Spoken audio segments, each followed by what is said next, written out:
Time 3:23 AM. Day 118.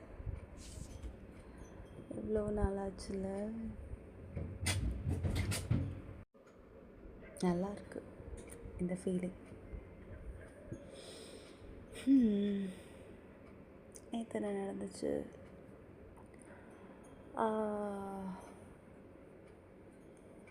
நிறைய தடவை எந்திரிச்சேன். இடையில தண்ணி குடிக்க சத்தம் கேட்டுட்டு கால் வந்துச்சு ஒரு 6 மணிக்கு ப்ளம்பர்கிட்ட இருந்து. பட் மறுபடியும் ஃபோனை வச்சுட்டு தூங்கிட்டேன். அக்கா எந்திரிச்சா, என்னை எழுப்பி விட்டா. நான் சொன்னேன், எனக்கு செம்ம தலை வலிக்குது, தயவு செஞ்சு ஒன்றும் பண்ணாத, தூங்கணும் தூங்கணும் தூங்கணும் தூங்கணும் இது மட்டும்தான் சொல்லிகிட்டு இருந்தேன். ரொம்ப பேசினாங்க சாரும் அக்காவும், தூங்காதீங்க தூங்காதீங்கன்னு. பட் எனக்கு தூக்கம்தான் முக்கியம், தலை வலிக்குது, வீக்கெண்டு தான் கொஞ்சம் தூங்க முடியும், அப்படி இப்படிலாம் சொல்லிவிட்டு நான் தூங்கினேன். எத்தனை மணிக்கு எந்திரிச்சேன்? இடையில எந்திரிச்சு அப்புறம் கொஞ்சம் தூங்கிட்டு ஒரு 10 மணிக்கு எந்திரிச்சேன். அதுக்கப்புறம் கொஞ்ச நேரம் பேசணும். அப்புறம் சருவுக்கும் அக்காவுக்கும் எனக்கும் சேர்த்து இட்லி பண்ணேன். சாம்பார் இருந்துச்சு, அதை சூடு பண்ணிவிட்டு அங்கே 3 பேரும் இட்லி சாம்பார் சாப்பிட்டோம். அவங்களுக்கெல்லாம் செம்ம பசியாக இருந்துச்சு. இட்லி டைம் ஆகிறத பார்த்துட்டு, என்ன ஃப்ளவர் மண்டே ஆஃபீஸ்க்கு இட்லி எடுத்துகிட்டு வர போகிறீங்களா அப்படி இப்படிலாம் சொல்லி ரொம்ப கலாய்ச்சான். அப்புறம் நான் சொன்னேன், நான் காஃபி வைப்பேன், ஹேசல்நட் காஃபி குடிச்சு தான் ஆகணும் அப்படின்னு. சரி அப்படின்னா. அப்போ நான் சொன்னேன், நீங்கள் நினைக்கிற மாதிரி இது மில்க் காஃபி கிடையாது, இது பிளாக் காஃபி, ட்ரை பண்ணணும், நல்லா தான் இருக்கும் அப்படின்னு. அப்புறம் சொன்னேன்ல ஹேசல்நட்டு, ஓகே ஸோ ஹேசல்நட்டு காஃபி குடிச்சாகணும் அப்படி இப்படிலாம் சொன்னேன். அப்புறம் இட்லி சாம்பார் எல்லாம் எடுத்துகிட்டு வந்தேன். அவங்க படுத்துட்டு ப்ரொஜெக்டரில் பாட்டு கேட்டுட்டு இருந்தாங்க, பாட்டு பார்த்துட்டு என்ஜாய் பண்ணிகிட்டு இருந்தாங்க. அதுக்கப்புறம் அவங்களுக்கு நாங்கள் 3 பேரும் சாப்பிட்டோம், வீட்லேயே சாப்பிட்டுட்டு. அதுக்கப்புறம் தான் காஃபி எடுத்துகிட்டு வந்தேன். ஐயோ, நான் யோசிக்கவே முடியல, சூடாக இருந்துச்சு. கொஞ்ச நேரம் வச்சோம். அந்த மீன் டைமில் எனக்கு அவங்களுக்கு இந்த சாப்பிட்டதுனாலேயே தெரியல, செம்ம மயக்கமாக இருந்துச்சு. லைக் போதைன்னு சொல்ல முடியாது, ஃபுல்லாக சாப்பிட்டு அந்த ஒரு நேப் எடுக்கணும்னு தோணும்ல, அந்த மாதிரி ஒரு ஃபீலிங். இவங்க 2 பேருக்குமே. 2 பேரும் படுத்துட்டாங்க. நான் சரி படுத்துட்டாங்க, ஆனால் கண்டிப்பாக காஃபி குடிக்கணும் அப்படி இப்படின்லாம் சொன்னேன். சருவுக்கு தான் அதிகமாக தூக்கம் வந்துச்சு. அவன் அப்படியே அப்படியே சாய்ச்சிட்டான். இது ஆர்த்தோபெடிக் பெட்டு, அதனால் ஒருத்தங்க சிரித்தா கூட அது குலுங்கும், பெட்டே குலுங்கும். அண்ட் பெட்டில் யாரெல்லாமோ இருக்காங்களோ அவங்களுக்கு எல்லாருக்கும் அது அஃபெக்டிவ் ஆகும். அப்போது நானும் அக்காவும் ஏதாவது சொல்லி சிரிச்சிட்டே இருந்தோம். அவன் எந்திரிச்சிட்டே இருந்தான், கண்ணை முழிப்பான், மறுபடியும் தூங்குவான், நாங்கள் சிரிப்போம், இப்படி இருந்துச்சு. அப்புறம் நானே 2 பேரும் எழுப்பிட்டு, ஒழுங்காக காஃபி குடிங்க அப்படின்னு சொல்லி அக்காவுக்கும் சருவுக்கும் எனக்கும் எல்லாம் எடுத்துகிட்டு வந்தேன். சரு ஒரே ஒரு சிப்பு தான் வச்சான். ஃப்ளவர் வேணாம், ஃப்ளவர்னா பாவம் அப்படின்னு கப்பு கொடுத்துட்டான். சரி, சின்ன கப்பில் தான் கொடுத்தேன், பட் ஸ்டில் அவனுக்கு வேணான்னா வேணாம். அக்கா ஓகே, நேற்றை விட இது எவ்வளோ பரவாயில்ல அப்படின்னா. சரி, நான் என்னென்ன சொல்கிறேன். ஸோ இந்த ஹேசல்நட் காஃபியில் தண்ணி, ஜாகரி அண்ட் ஹேசல்நட் காஃபி தூள் தான் போடுவேன். அதுவும் நான் அளந்து பார்த்தெல்லாம் போட மாட்டேன், எனக்கு பிடிச்ச மாதிரி போடுவேன். லைக் ஒவ்வொரு நாள் ஒவ்வொரு எப்படி சொல்கிற அளவில் தான் அதில் விழும்.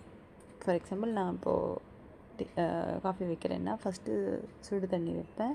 தண்ணி கூட அந்த டேப் எப்படி அந்த வாட்டர் கேன் அப்படியே திறந்து எவ்வளோ தண்ணி வருதோ அப்படி. அப்புறம் எனக்கு பிடிச்ச மாதிரி அப்படியே தூவி விட்டுருவேன் வெல்லம், ஜாகரி. அதுக்கப்புறம் அது கொஞ்சம் பாயில் ஆனதுக்கப்புறம் ஒரு கப்பில் கொஞ்சோண்டு ஹேசல்நட் தூள், அதுவும் அளந்தெல்லாம் போட மாட்டேன். ஸோ இது எப்படின்னா டெய்லி ஒவ்வொரு டேஸ்ட்டில் இருக்கும். இந்த நேற்று கொஞ்சம் கசந்த மாதிரி இருந்துச்சு. பட் நேற்று வந்து ஆல்மோஸ்ட் நல்லா தான் இருந்துச்சு, எனக்கு பிடிச்சிருந்தது. அக்காவும் ஓகேன்னா, சருவுக்கு தான் பிடிக்கல. பால் காஃபி குடிச்சிட்டு அவனுக்கு பிளாக் காஃபி பிடிக்கல போல். ஐயோ, அந்த காஃபி சொல்லி சொல்லி சொல்லி சொல்லி கலாய்ச்சாங்க. உன்னை சும்மாவா வந்து வேணான்னு சொல்கிறாங்க, நீ கொடுத்த காஃபினால தான் வீட்டுக்கு கூட ஒரு மனுஷன் வர மாட்டேங்கிறாங்க அப்படின்னு செம்மையாக கலாய்ச்சி விட்டாங்க. இப்போ யாராவது என்னை பிடிக்குதுன்னு சொன்னாங்கன்னா அவங்களுக்கு இந்த காஃபி நான் கொடுக்கணுமா? அந்த காஃபி குடிச்சிட்டும் வாழ்க்கை ஃபுல்லாக அவங்க என் கூட இருக்கிறேன்னு சொன்னால் அதுதான் பெரிய விஷயமா? அப்படி இப்படிலாம் சொல்லி என்ன ரொம்ப கலாய்ச்சிட்டாங்க 2 பேரும். காஃபி குடித்த எல்லோரும் வந்து ஆக்டிவ் ஆவாங்க. ஆனால் இந்த 2 பைத்தியங்க நல்லா படுத்துட்டு. ஆனால் அக்கா கூட தூங்கலை, சரு தான். அவனுக்கு அப்படி தூக்கம், கண்ணை அப்படியே ஆன் ஆகிடுச்சு. அவன் ஃபேஸும் அவன் சும்மா சும்மா கண்ணை மூடுறான், தூங்குறான். மலையாள பாட்டு வச்சோம், தமிழ் பாட்டு வச்சோம், என்னெல்லாமோ பாட்டு வச்சோம். ஆனால் அவனுக்கு தூக்கம்தான் வருது. நிறைய தடவை எழுப்பிட்டோம். நான் வந்து அவன் தூங்குறேன்னு அக்காவை நோண்டுவேன். அப்போ அக்கா வந்து சரி தூங்குறியா அப்படின்னு கேட்பாங்க. அப்புறம் தூங்குறதா இருந்தால் ரைட் ஹேண்ட் தூக்கு அப்படின்வாங்க. அப்போ அவன் ரைட் ஹேண்ட் தூக்குவான். அப்புறம் அவன் தூங்கிட்டு இருக்கும்போது அவன் கண்ணை வந்து ஓப்பன் பண்ணி விட்டுருவா. ஐயோ, கஷ்டமாக இருந்துச்சு.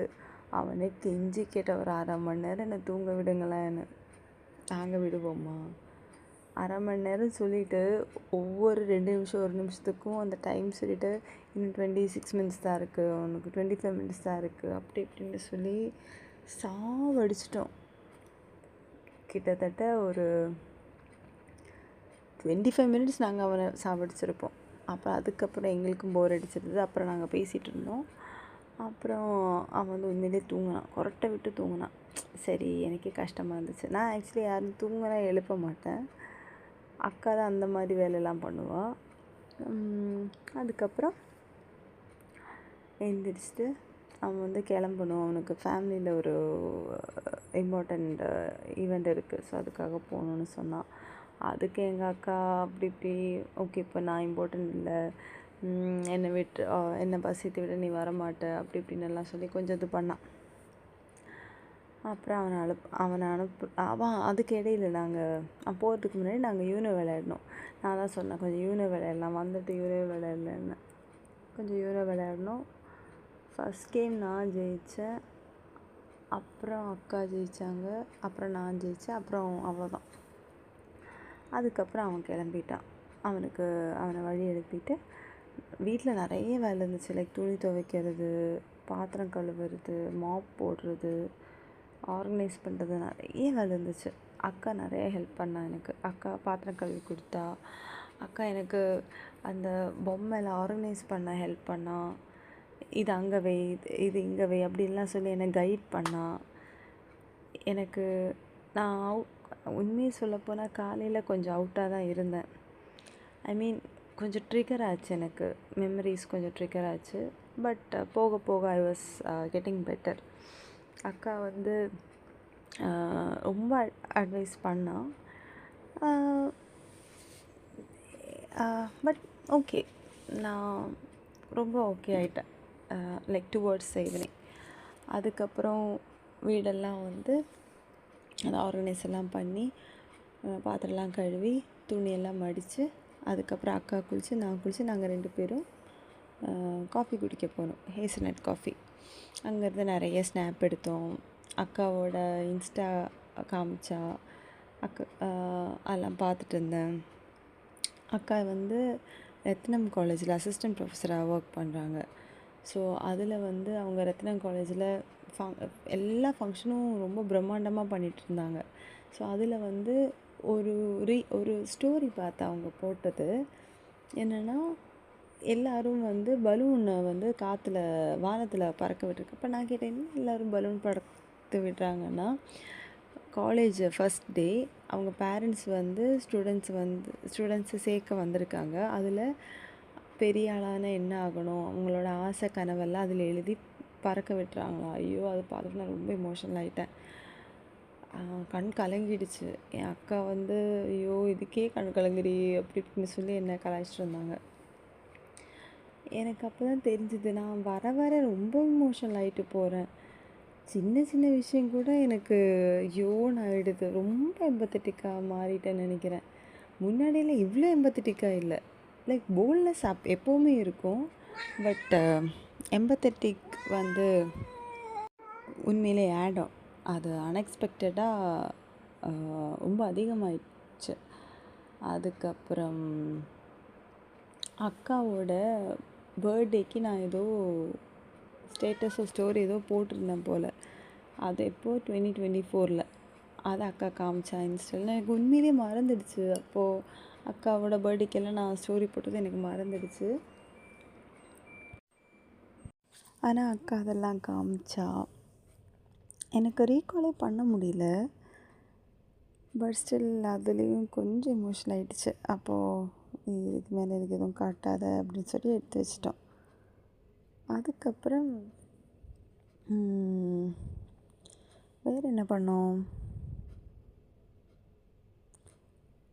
எங்கிட்ட அக்கா அங்கேயும் கொஞ்சம் அட்வைஸ் பண்ணான். எங்கள் டிடாக்கஸில் தேவையில்லாமல் யாரையும் நினச்சி கவலைப்படாத, நீ ரொம்ப நல்ல சோல், ரொம்ப யோசிக்காத, உனக்கு பிடிச்ச மாதிரி இருக்க, நீ எப்போவாவது இப்படி இருக்கிற எப்போவாவது ரொம்ப கஷ்டமாக இருந்துச்சுன்னா யோசி, யாராவது உனக்கு அவ்வளோ பிடிச்சிருந்தா உன்னால் அவங்களுக்காக மாற முடியுமா, அவங்க ஆசைப்படுற மாதிரி உன்னால் வாழ முடியுமா, அப்படிலாம் யோசினால ரொம்ப அட்வைஸ்லாம் பண்ணாங்க. அதுக்கப்புறம் நாங்கள் அக்கா வந்து ஃபிஷ் கறி சாப்பிடணுன்னு ஆசைப்பட்டாங்களாம். ஸோ அக்காவை கூட்டிகிட்டு நாங்கள் வந்து செம்மீன் ரெஸ்டாரண்ட் போனோம். ஹப்பத்துக்கு மேலே இருக்கிற ரெஸ்டாரண்ட்டு. அங்கே கேட்டோம், ஃபிஷ் கறி இருக்கான ரைஸ் இல்லை. ஸோ கீ ரைஸும் என்னது பீஃப் ரோஸ்ட்டா அந்த மாதிரி ஏதோ ஆர்டர் பண்ணோம். அவள் சாப்பிட்டா. என்னை ரொம்ப வற்புறுத்துனா. அதனால் நான் பரோட்டா ஆர்டர் பண்ணேன். அங்கே வந்து நூல் பரோட்டா கேட்டப்போ இல்லை, மலபார் பரோட்டா தான் இருக்குன்னாங்க. அப்புறம் பரோட்டா நல்லாவே இல்லை. எப்போவோ பிசைஞ்ச மாவுன்னு நினைக்கிறேன். கசப்பாகவும் இருந்துச்சு, பிடிக்கவே இல்லை எனக்கு. அதுக்கப்புறம் டைம் ஆகிடுச்சு ரொம்ப. ஆக்சுவலி அங்கே என்னென்னா, அங்கேயும் கொஞ்சம் எமோஷனல் ஆகிட்டேன். இடையில அம்மா ஃபோன் பண்ணியிருந்தாங்க. அம்மா ஃபோன் பண்ணிட்டு, நீ அழாத, அக்கா கிளம்பும்போது நீ அழாத அப்படின்னாங்க. அது மட்டும்தான் சொன்னாங்க. அப்போ எனக்கு ட்ரிகர் ஆகிடுச்சு. ஓகே, அக்கா போகும்போது நான் அழுவேன், அப்போது ஏம்மா ஞாபகப்படுத்துனீங்க அப்படின்னு ஆயிடுச்சு. அப்புறம் அக்கா பேசும்போது எனக்கு நான் கொஞ்சம் நேரத்தில் கிளம்பிடுவேன்னு சொன்ன உடனே எனக்கு கண் கலங்கிடுச்சு. அப்புறம் என்னால் கண்ட்ரோல் பண்ண முடியல. ஸோ அக்கா என் பக்கத்தில் வந்து உட்காந்தா. ஒரே ஒரு சென்டென்ஸ் தான் சொன்னான், நாளைக்கு டீ எடுத்துகிட்டு போ எல்லாருக்கும் ஆஃபீஸ்லன்னு. அதில் சிரிச்சிட்டேன். எனக்கு அந்த அழுகையே நின்றுடுச்சு. அப்படி சிரிப்பு வந்துடுச்சு. ஸோ நான் வந்து டிசைட் பண்ணிட்டேன், எப்போல்லாம் எனக்கு அழுக வருதோ, இமோஷனல் ஆகிறேனோ, கண்ட்ரோல் பண்ண முடியாதோ, அந்த டீ பற்றி யோசிப்பேன். அந்த டீ எல்லாருக்கும் கொடுக்கணும்னு யோசிப்பேன். டீ இல்லாட்டி காஃபி, டீயும் இருக்குது, டீயும் பண்ணுவேன். ஹேசல்நட் காஃபி தூளுக்கு பதிலாக மைசூர்லேருந்து டீ தூள் வாங்கியிருந்தேன். ஸோ அது இன்னொன்று சொல்ல மறந்துட்டேன். ஸோ மத்தியானம்ல திடீர்னு மூனி வந்தான்.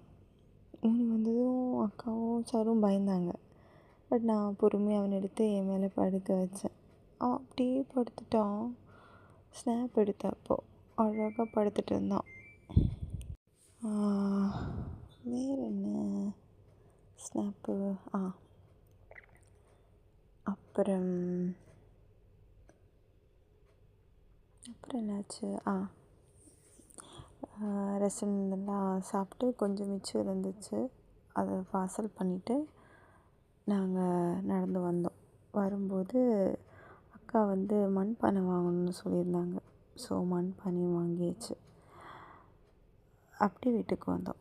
இப்போ இதுக்கு இடையில் இன்னொன்று நடந்துச்சு. அக்கா வந்து முந்தானேத்தே வந்து ஒரு செயின் நான் போட்டது வந்து பார்த்துட்டு நல்லா இருக்குன்னாங்க. ஸோ அக்காவுக்கு அது சர்ப்ரைஸாக நான் ஆர்டர் பண்ணியிருந்தேன். அது வந்துச்சு. அக்கா கொடுத்தேன். பஸ்ஸு புக் பண்ணிவிட்டு ஆக்சுவலி நான் வேறு ஒன்று அக்காவுக்கு பிளான் பண்ணேன்.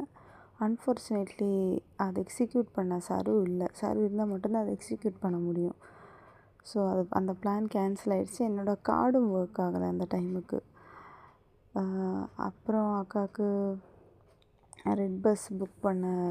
அமேசான் பேயில் தான் பண்ணேன். அதுக்கப்புறம் என்னாச்சு, ப்ளம்பர் ஃபோன் பண்ணியிருந்தாங்க. ஸோ அவங்ககிட்ட ஹெல்ப் கேட்டு அவங்க சீக்கிரம் வரேனாங்க. அதனால் என்னால் அக்காவை பஸ் ஸ்டாப்பில் ட்ராப் பண்ண முடியல. நான் வரலைன்னு சொன்னால் அது ரொம்ப இமோஷ்னல் ஆகிடும். ரொம்ப அழுதுட்டு வருவேன் அக்கா பஸ் ஏறுறது பார்த்தா. அதனால் அக்காவை ரேப்பிடோவில் அனுப்பி விட்டுட்டேன். வேறு வழி இல்லை. அதுக்கப்புறம் கொஞ்ச நேரம் கழித்து தண்ணி நின்றுடுச்சு. தண்ணி சரி பண்ணுற டைமில் வந்து ப்ளம்பர் வந்தாங்க. அவங்க ஹெல்ப் அந்த ஸ்ப்ரிங்க்லர்லாம் மாற்ற ஹெல்ப் பண்ணாங்க. அதுக்கப்புறம் என்னாச்சு, கொஞ்ச நேரம் உட்காந்து யோசித்தேன். இந்த டேயில் என்னெல்லாம் நடந்துச்சு, நான் எந்த பற்றியெல்லாம் யோசித்தேன் அப்படின்னெல்லாம். அப்புறம் கொஞ்ச நேரம் கழித்து அக்கா ஸ்டேட்டஸ் போட்டிருக்காங்க, ஸ்டோரி போட்டிருக்காங்க இன்ஸ்டாவில். எனக்கு அதுவும் எங்கள் 2 பேரோட அந்த சாங் கண்ணாந்தம்பி போராமோ அந்த மலையாளம் சாங்கோட லைன் அது கொஞ்சம் எமோஷனல் ஆகிடுச்சு. நானும் இன்ஸ்டாவில் வாட்ஸ்அப்லலாம் போட்டேன். அதுக்கப்புறம் கூஸ்பெர்ரி அக்கா வந்து நான் கூஸ்பெர்ரி வாங்கி வச்சுருந்தேன். அக்கா அதை வந்து பாயில் பண்ணி வச்சுருந்தாங்க. அதை கட் பண்ணி ஊறுகாய் ஆக்கிட்டேன். ஆக்சுவலி அக்கா சரி கொஞ்சம் பட்டர் மில்க் இருந்தால் நல்லாயிருக்கும் அப்படின்னு சொல்லியிருந்தாங்க. அப்போவே வந்து நான் பட்டர் மில்க் ஒரு 3 பேக்கு வாங்கி வச்சுட்டேன். இடையில அக்காவுக்கு ஐஸ் க்யூப் போட்டு கொடுத்தேன். ஸோ ஃபுல் லைக் அந்த ஊறுகாய் வெட்டும்போது இல்லை ஊறுகாய் பண்ணிகிட்ருக்கும்போதெல்லாம் அக்கா ஞாபகமாகவே இருந்துச்சு. இதே டைமில் நேற்று இந்த நேரத்தில் என்னெல்லாம் பண்ணிகிட்டு இருந்தோம் அப்படிலாம் வந்து ரிவைண்ட் பண்ண ஆரம்பித்தேன் மைண்டில். எப்போல்லாம் எனக்கு கொஞ்சம் மூடு அப்செட் ஆகுதோ, லைக் ட்ரிகர் ஆகிற மாதிரி இருந்தப்போ நான் வந்து யோசித்தேன், நான் எந்த தப்பும் பண்ணலை, நிறைய அன்பு கொடுத்துட்டு இருக்கேன், இப்போவும் கொடுப்பேன். எனக்கு ஏன் இவ்வளோ வலிக்குது? இத்தனைக்கும் எனக்கு நான் எக்ஸ்பெக்ட் பண்ணுற மாதிரி கிடைக்கல. அண்டு அப்புறம் எதுக்கு எனக்கு வலிக்குது அப்படின்னு ரொம்ப யோசிச்சுட்டு இருந்தேன். அப்புறம் ஒன்று ரியலைஸ் பண்ணேன், இட்ஸ் ஓகே, நான் எனிவே எனக்கு அது கிடைக்க போகிறதில்ல. நான் எக்ஸ்பெக்ட் பண்ண மாதிரி கிடைக்க போகிறதில்ல. அப்புறம் அது நினச்சி இதுக்கு நான் இவ்வளோ வருத்தப்படணும்? எனக்கு பிடிச்சவங்க நான் மனசால் வெறுத்ததில்லை. அவங்க கொடுத்த பொருட்கள் கூட தூக்கி போட்டதில்லை. ஏன்னா எவ்வளோ கோவம் அப்போ வந்தாலும் அது கொடுக்கும்போது, அந்த பொருட்கள் கொடுக்கும்போது அவங்க எனக்கு எவ்வளோ க்ளோஸ்ன்னு தான் நான் யோசிப்பேன். அந்த டைமில் அந்த லவ், அந்த ரெஸ்பெக்ட் எப்போவும் என் மனசில் இருக்கும். திடீர்னு கோவப்பட்டதுனால அதெல்லாம் தூக்கி போட எனக்கு மனசு வரல. ஸோ அதெல்லாம் நினச்சி நான் ரொம்ப சந்தோஷப்பட்டேன். சார் ஒரு வார்த்தை சொல்லியிருந்தாங்க, அதாவது நமக்கு பிடிச்சவங்க அழுது நம்ம முன்னாடி நின்னால் வேறு எதை பற்றி நம்ம யோசிக்க மாட்டோம். அவங்க அழுது நிறுத்தணும், இல்லை அவங்கள எப்படி கன்சோல் பண்ணலாம் அப்படின்னு தான் யோசிப்போம். அதை விட்டுட்டு எதுக்கு அழறீங்க, அழுறத ஆரம்பிச்சிட்டு அப்படிலாம் பேசினா அது உண்மையில் லவ்வே கிடையாது. நமக்கு அவங்க மேலே பாசமே இல்லைன்னு தான் அர்த்தம். நம்ம என்ன பண்ணாலும் அவங்களுக்கு ரியாக்ஷனே வரலைன்னா அப்புறம் அதை பற்றிலாம் நினச்சி என்ன யூஸு அப்படி இப்படின்னு அவங்களும் சருவும் சொன்னாங்க. எனக்கு யார் என்ன சொன்னாலும் நம்ம ஒரு மைண்ட் செட்டில் இருக்கோம்ல, அதுலேருந்து என்னால் வெளியும் வர முடியலை. ஐயோ, இடையில பூனைக்கு சண்டை போடுறாங்க, வாஷிங் மிஷின் ஒர்க் ஆகலை. ஸோ அதான் கான்வர்சேஷன் மிடில் கட் ஆகுது. என்ன சொல்லிகிட்டு இருந்தேன்? எனக்கு ரொம்ப பிடிச்சவங்க எங்கே இருந்தாலும் நல்லா இருக்கணும்னு தான் எப்போவுமே ஆசைப்பட்ருக்கேன். எக்ஸு ஒருத்தங்க ரொம்ப நாள் எப்படி சொல்கிறது, நாங்கள் பார்த்ததே இல்லை. கிட்டத்தட்ட ஒரு 8 இயர்ஸ் அவங்களே நினச்சிட்டு இருந்தேன். But it's okay. அவங்க திரும்ப வந்தாங்க இடையில. பட் அப்போ நான் ரொம்ப பிரேவாக இருந்தேன். அவ்வளோ பிடிச்சிருந்தும் நான் செகண்ட் சான்ஸ் நான் கொடுக்கல. அதை நினச்சி நான் இன்றைக்குமே பெருமைப்படுறேன். ஏன்னா ஒருத்தங்க ஒரு தடவை விட்டுட்டு போனால் அவங்களுக்கு செகண்ட் சான்ஸ் கொடுக்கறது வேஸ்ட்டு. அன்றைக்கி அப்போவே எனக்கு அறிவு இருக்குது, ஆனால் வர வர எனக்கு அறிவும் கம்மியாகிட்டு வருது. அப்புறம் என்ன, ஐம் ஃபுல் ஆஃப் லவ். அது எனக்கு நல்லா தெரியும். சின்ன சின்ன விஷயம் கூட அவ்வளோ ருசித்து என்ஜாய் பண்ணி நான் பண்ணுறேன். இன்னும் நிறைய லவ் வரும் எனக்கு.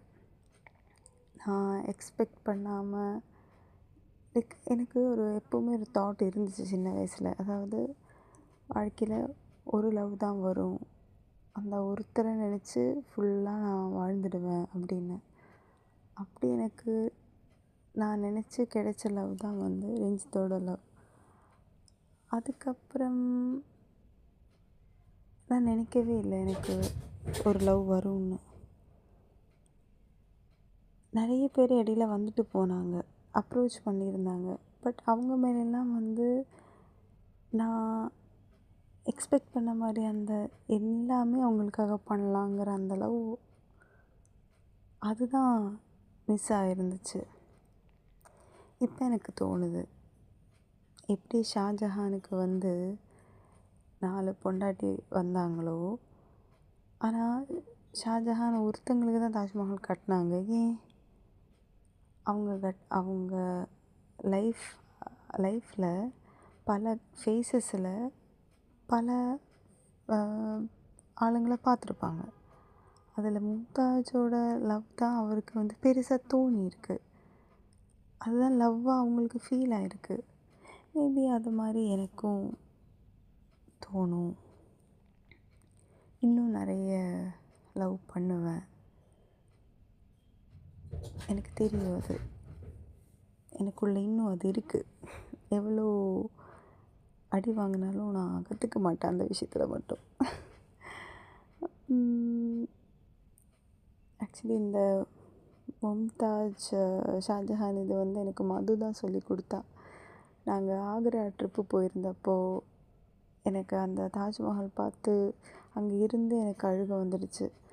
அப்போ நான் மதுக்கிட்ட கேட்டிருந்தேன், ஏன் அவர் ஷாஜஹான் மும்தாஸுக்கு மட்டும் தாஜ்மஹால் கட்டினார், இத்தனைக்கும் அவங்க 4வது பொண்டாட்டி அப்படின்னு சொன்னதுக்கு அவள் தான் எனக்கு அந்த எக்ஸ்ப்ளனேஷன் கொடுத்தா. அவ்வளோ நாள் நான் ஒருத்தரை மட்டும் நினைக்கணும், ஒருத்தரை மட்டும்தான் வாழ்க்கையில் ரஞ்சித் போனதுக்கப்புறம் கூட இன்னொருத்தரை நினைக்கணும்னு கூட எனக்கு தாட்டு வரல. இத்தனைக்கும் எனக்கு அப்புறம் ரஞ்சித்துக்கு பல லவ் வந்தது. பட் எனக்கு அதுலேயே நான் ஸ்டக்காக இருந்தேன். அதுலேருந்து என்னால் மூவ் ஆனே பண்ண முடியலை. அப்போ கூட மது என்கிட்ட சொன்ன அந்த ஒரு சென்டென்ஸ் தான், லைஃப்பில் பல ஏஜில் நம்ம பல ஆளுங்களை பார்ப்போம், அவங்கள பார்க்குற மாதிரி நம்மளும் ஒரே மாதிரி இருக்க மாட்டோம்.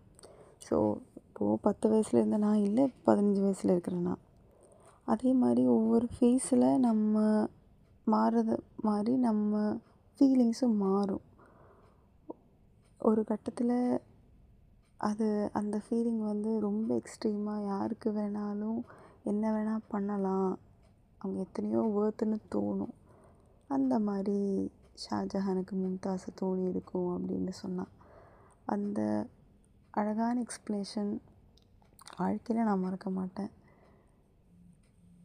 அவ்வளோ நாள் நான் நம்பியிருந்த அந்த ஒருத்தனுக்கு ஒருத்திங்கிறது அப்போ தான் எனக்கு இல்லாமல் போச்சு. இல்லாமல் போச்சு இந்த சென்ஸ், அந்த பெர்ஸ்பெக்டிவ் நான் அக்செப்ட் பண்ணிக்கிறேன். ஓகே, அந்த ஒருத்தனுக்கு ஒருத்தி கரெக்டு தான். ஜஸ்ட் தட் அந்த கட்டத்தில் அந்த ஃபேஸில் நான் அப்படி இருக்கும்போது இப்போ எனக்கு ஒருத்தங்க தான். இப்போ நான் மாறிட்டேன், நான் என்டையர்லி சேஞ்ச் ஆகிட்டேன். இப்போ லைஃப்பில் வேற ஒருத்தங்க, அவங்களுக்கு என்ன வேணால் பண்ணலாம். அப்படி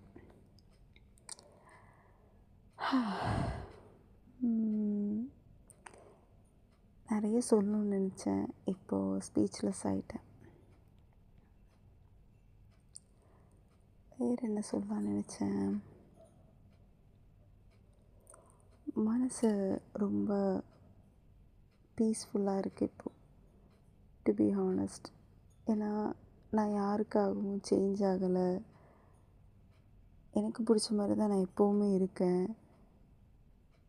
எனக்கு நான் கொடுத்த பாசம் திருப்பி கிடைக்கலன்னு எனக்கு வருத்தம் இல்லை. ஏன்னா நான் அள்ளி அள்ளி கொடுத்தேன். ஆனால் எனக்கு லவ் வருது, ஆனால் பல உருவங்களாக பல ஆளுங்கக்கிட்டேருந்து வருது. ஸோ நான் எதுக்கு கஷ்டப்படணும் அப்படிலாம் யோசித்து நான் உண்மையிலே அந்த பீஸ் எனக்கு இருக்குது இப்போது. அந்த ரிக்ரெட்டை விட அந்த ஹர்ட், அந்த ஃபீலிங் இருந்துச்சு, அது போயிடுச்சு. இனி அது ட்ரிகர் ஆகாமல் இருந்தால் ஓகே, பட் பரவாயில்ல. சோல்ட் அவுட் ஆன் யூ கொஞ்ச நேரம் பார்த்தேன். அதில் பல சீன்ஸ் நான் எப்படிலாம் எனக்கு ஒருத்தங்க வரணும்னு ஆசைப்பட்டேனோ அதில் அந்த கேரக்டரிஸ்டிக்ஸ் எல்லாம் அந்த கொரியன் கேரக்டர்ஸில் இருந்துச்சு. அந்த பாசத்தால் பார்க்குற பார்வை, ஐ கான்டாக்ட், அந்த கெய்ஸ், குட்டி குட்டி பொசசிவ்னஸ், அந்த கேர் எல்லாமே இருந்துச்சு. அதை பார்க்கும்போது I deserve to be loved obviously அப்படின்னு அந்த ஒரு மறுபடியும் அந்த பவுன்ஸ் பேக்கான ஃபாசியோட கேரக்டரிஸ்டிக் எல்லாம் அப்போ நான் பார்த்தேன். நானும் யோசித்தேன், ஒருவேளை எனக்கு ஒரு ஆல்டர் ஈகோ இருந்துச்சுன்னா அது நான் இப்போ எப்படி இருக்குன்னு பார்த்தா ரொம்ப கேவலமாக என்னையே கேட்கும். நீ இப்படியாம்மா இருந்த, நீ எப்படியம்மா இருந்த, நீ என்னெல்லாமோ பண்ணிட்டு இருந்த, நீ ஏமா இப்படி ஆன, அந்த மாதிரிலாம் கேள்வி கேட்டிருக்கோம். ஸோ அதை நானே செல்ஃப் ரியலைஸ் பண்ணேன். என்னோட அந்த சவுத் கொரியா போகிற வேண்டிய அந்த விஷ் எங்கேயோ காணாமல் போயிருந்தது. மறுபடியும் அதெல்லாம் தோண்டி எடுக்கணும்.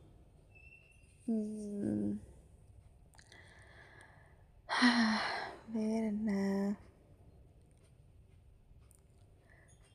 எனக்கு திடீர்னு ஷர்மா குருமா மெசேஜ் அனுப்புனான், ஃபோன் பண்ணான். அப்புறம் எடுத்து பேசினேன். அவன் டீ குடிக்க போகலாமான்னு கேட்டான். ரொம்ப நாளாச்சு அவனை நான் பார்த்து.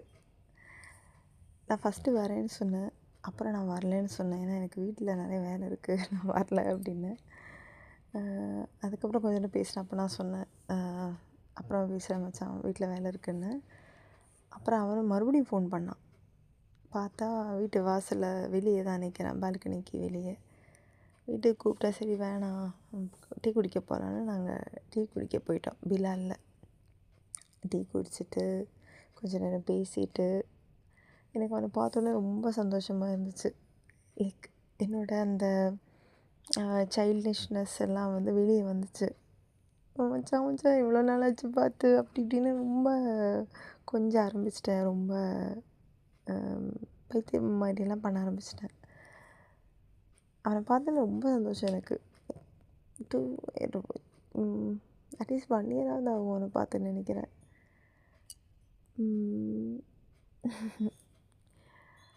அப்புறம் வேறு என்ன, அவன் ரேப்பிடோ ஓட்டிகிட்டு இருந்தானா? ஐயோ அது சொல்லக்கூடாதுன்னு வேறு சொன்னான். சரி பரவாயில்ல. ஆனால் எனக்கு அவனை நினச்சி ரொம்ப சந்தோஷமாக இருக்குது. 2 வீடு வாங்கிட்டானா.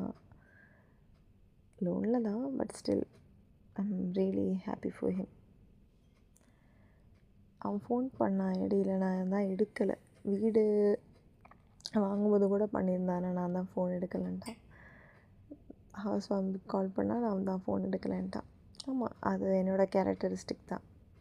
அதனால் நான் என்னோடய ஃபால்ட் அக்செப்ட் பண்ணிக்கிறேன். வேறு என்ன, பிரதீக்ஷா கிட்ட நிறைய மெசேஜ் அனுப்பியிருந்தேன்.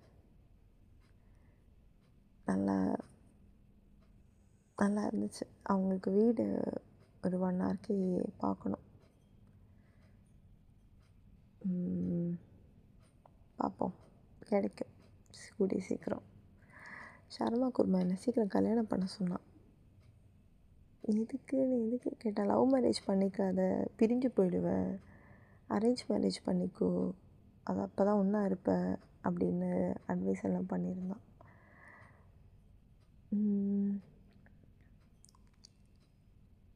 சம்டைம்ஸ் யோசிப்பேன், ரொம்ப கவலையாக இருந்தால் அட்லீஸ்ட் எனக்கு பிடிச்சவங்க உயிரோடு இருக்காங்கல்ல, எங்கேயோ நல்லா இருக்காங்கல்ல, அதுவே போதும். நான் எனக்கு பிடிச்சவங்க என் கூட இருக்கணும்னு நினைக்கிறது தான் பிக்கஸ்ட் விஷ்.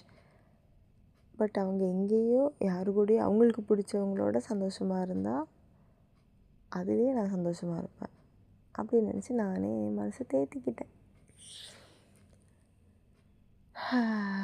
பழைய ஃபாசியோட கேரக்டரிஸ்டிக்ஸ் எல்லாம் காணாமல் போயிருந்ததில்ல, அதெல்லாம் கொஞ்சம் கொஞ்சமாக வெளியே எடுத்துகிட்டு இருந்தேன். யாருக்கிட்டேயும் நான் என் கூட இரு, என் லைஃப்பில் இருந்துகிட்டே இருன்னு ஃபஸ்ட்டு ஒரு தடவை சொல்லுவேன். பேசிகிட்டு இருக்கும்போது ஏதாவது சண்டை போயிட்டாங்கன்னா அவ்வளோதான். கெஞ்சலாம் மாட்டேன். தப்பு பண்ணால் கண்டிப்பாக சாரி கேட்பேன். அதுக்குன்னு கெஞ்சலாம் மாட்டேன். ஏன்னா அது 2 சைடுக்கும் தோணணும். ஒருத்தங்க மட்டும் நினச்சா அது ஒன்றும் இல்லை. அது எந்த ரிலேஷனாக இருந்தாலும் சரி. ஸோ அதை பற்றிலாம் நான் நினச்சி பார்த்தேன்.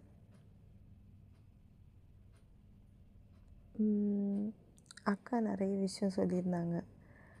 அதாவது எனக்கு பிடிச்ச பீப்புள் என்னென்ன கொடுத்தாலும் எல்லா குட்டி குட்டி பொருட்களை வரைக்கும் நான் எடுத்து வச்சுருக்கேன்.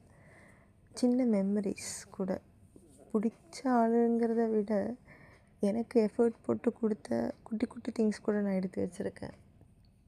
அக்கா ஒன்று தான் சொன்னாங்க, அவங்க எல்லாத்தையும் நீ எடுத்து வச்சுருக்க, நீ ரொம்ப ஹர்ட்டான விஷயத்த தூக்கி போட நீ எப்போ தான் பண்ணுவ, எப்போ தான் உனக்கு அதுக்கு தைரியம் வரும் அப்படின்னு கேட்டிருந்தாங்க. அது அவங்க கேரக்டர். நான் அப்படி கிடையாது. என்னால் தூக்கி போட முடியாது. நான் எப்போவுமே அந்த பர்சன் எனக்கு எப்படி இருந்தாங்களோ அப்படி தான் இருப்பாங்க. ஐ மீன் அந்த பர்சன் கூட நான் ரொம்ப ஹாப்பியாக பாசமாக இருந்த நாட்கள் இருந்திருக்கும். அதுக்கப்புறம் நாங்கள் சண்டை போட்டிருப்போம். அதுக்காக அவங்க கூட ஸ்பெண்ட் பண்ண மொமெண்ட் எல்லாம் போயே ஆகாது. என்னை ஆஃபீஸில் ஒருத்தங்க பேக் ஸ்டாப் பண்ணாங்க. ஒருத்தங்கன்னு சொல்ல முடியாது, பல பேருன்னு சொல்லலாம். இருந்தாலும் எனக்கு அவங்கள திருப்பி திட்டணும் கூட மனசு வரல. அதான் ஏன் தெரியல. ஏன்னா நான் தானே நம்பினேன், என் மேலே தானே தப்பு அப்படின்னு தான் எனக்கு யோசனை வருது. ஒருத்தங்க நம்மளை ப்ளேம் பண்ணுறாங்கன்னா, விஷயம் தெரியாமல் ப்ளேம் பண்ணுறாங்க, நம்மளை அசியூம் பண்ணி அவங்க டெசிஷன் எடுக்கிறாங்கன்னா, நம்மள்ட்ட ஒரு வார்த்தை கூட கேட்கலன்னா அவ்வளோதான் நம்மளை புரிஞ்சு வச்சுருக்காங்கன்னு அர்த்தம். அது போய் அவங்கக்கிட்ட போய் எக்ஸ்பிளைன் பண்ணி புரிய வச்சு இது எதுக்கு தேவையில்லாத வேலை. கரெக்டு தானே? ரொம்ப உளறேனோ? நிறைய விஷயம் ஹர்ட்டும் ஆகுது, பட் ஓகேன்னு தோணுது.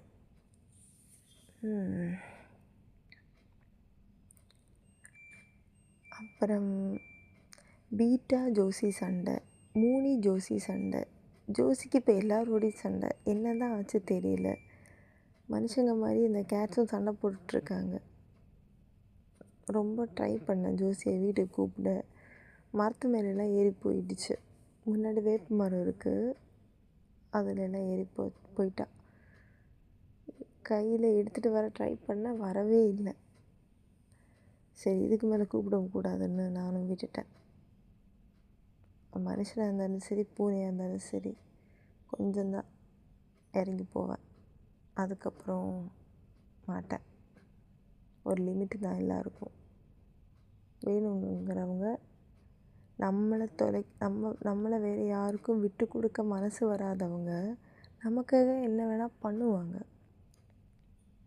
கரெக்டு தானே? இது நான் ஒரு ரீலில் பார்த்தேன்.